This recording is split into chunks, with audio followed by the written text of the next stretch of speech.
Yo abatulaba mwena nga wena bagambye tuli ku mwoleso Lubiri. So nkunganyiza ku bakyala bano basoke batubuulire kiwaani ki experience gye bakafuna sofa kitegeera nga mbalaba vibe yabakutte edda bali ku bya ice cream okitegeera katusoke tubabuuzeeko. How are you? I'm fine, how are you? Amannya go? Nze bampita Natabi Brianna. Natabi? Brianna. Okay, oviirako wa? Nze Kagoma. Oviirako Kagoma. Ng'ova wala ogidde mu nnyonyi gye batugambye? Najjidde mu nnyonyi. Abaffe ani yazagivuga? Ani yazagivuga? Nze. Oli muyaye kati ebiwandiiko byo biriwo ebyowa pilot? Ziri mu mmotoka. Okay, kati so tubuulire, how is the experience so far? Wazze kirungi ki kye waakalaba? The experience has been very good. We came early, but now we are from eating ice cream. We went on the ride there, camel ride. Everything is nice. If you want to buy new things, you can come here at affordable prices and enjoy your time here. Kati ice cream flavor kyeyo nga ndaba ogasse kakebe ate ne kooni ekyo bujjo sikirabangako sofa. This is strawberry and vanilla. Naye oli muyaye. Kale so tumireko kubakulaba bonna ku LMTV muli live. So you want me to tell them? Yeah, a shout out to them. Shout out to my dad at home and Auntie Carol. So tuli ku mwoleso wano, so you guys can come and check us out here, okay? Okay, thank you. Hey.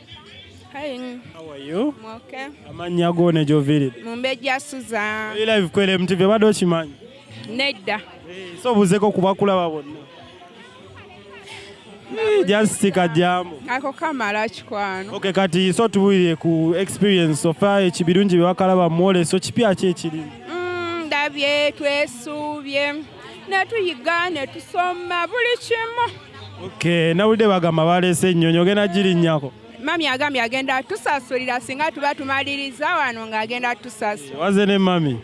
Nga toli naye? Wali. Naye wakuba agenzeyo alina by'agenza okukola. Okay, kakati ice cream ono nkulabye ono na ice cream. Anti ice cream tumwagala nnyo. Mwagala nnyo anti ze mbale manyi abaana abato be bamuno. Naye dda tukuze tumwagala kuba mama waffe atuwa kye twetaaga naddala ice cream buli kimu. Ate omuziki temugenda kukuba ku muziki mbalaba mwenna musaasaanye emiziki mugye. Omuziki? Nedda tetwagala ffe muziki. Okay, kati akasembayo eri abakulaba? Akasembayo badde mbagamba bajja tunyumirwe buli kimu weekiri, engoye weeziri, ebyokulya kunywa buli kimu bajja tulambule bannange. Okay, tweyanziza. Hey. Hey. How are you? I'm fine. Your names? Shibriga Solomon Emmanuel. Okay, you're from? Kagoma. You're from Kagoma? Yeah. Your brother to her? Yes. Okay, so how is the experience so far? Has been good. In that was scary sometimes. Okay, how is the ice cream? It's good. It's good. But cold. Cold. Of course it's a sunny, you know. But my head. Okay, a shout out to all watching you on LMTV. Also to my dad. Also to Auntie Carol. Also to my grandmother. Your schoolmates too. Also my schoolmates. Okay, thank you. Hey, jebale nyabo. Kale baby. Oli otya? Webale kunyuma wafulumya ekikumba. Webale.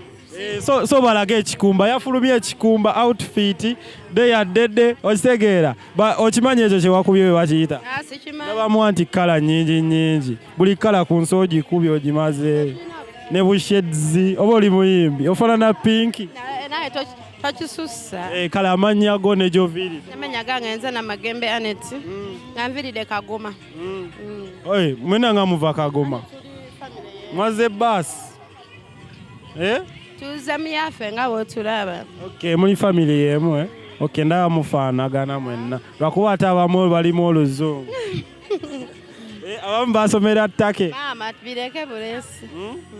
Kale kati so tubulire ku experience so far. Nga ki? Like so far kiki waakalabako ekikunyumidde ekipya kye baalese? Kale ndabye ebintu bingi ebiri wano ngenzako ku saakasi nengendako ku ngamiya Beta ebintu webiri bingi ebinyuma. Mbadde manyi circus mumutya abakazi temumutya. Mutiddemu naye maze neŋŋuma ndabye nga ninga agenda okuvaako ngwe naye ŋŋumye. Ngani akututteyo. Tutte. Okay, kati so tumireko kubonabona abakulaba n'akagambo akasembayo basiibuleko. Kale ntumirako mami wange niwanya na Gertrude. Ngenda mukubira mugamba nte gajja kundaba. Is it BBS? It's LMTV. Kale bambi mutumiddeko yonna gy'ali. N'abantu bonna abaze wano abaze okwolesa ebintu byabwe. N'Abatazze bagambeyo akagambo bagambeko kye basubwa bagambe vibe yakutte dda. N'Abatazze banaye mwanguwe mweyuna ekintu kubanga kikutteyo.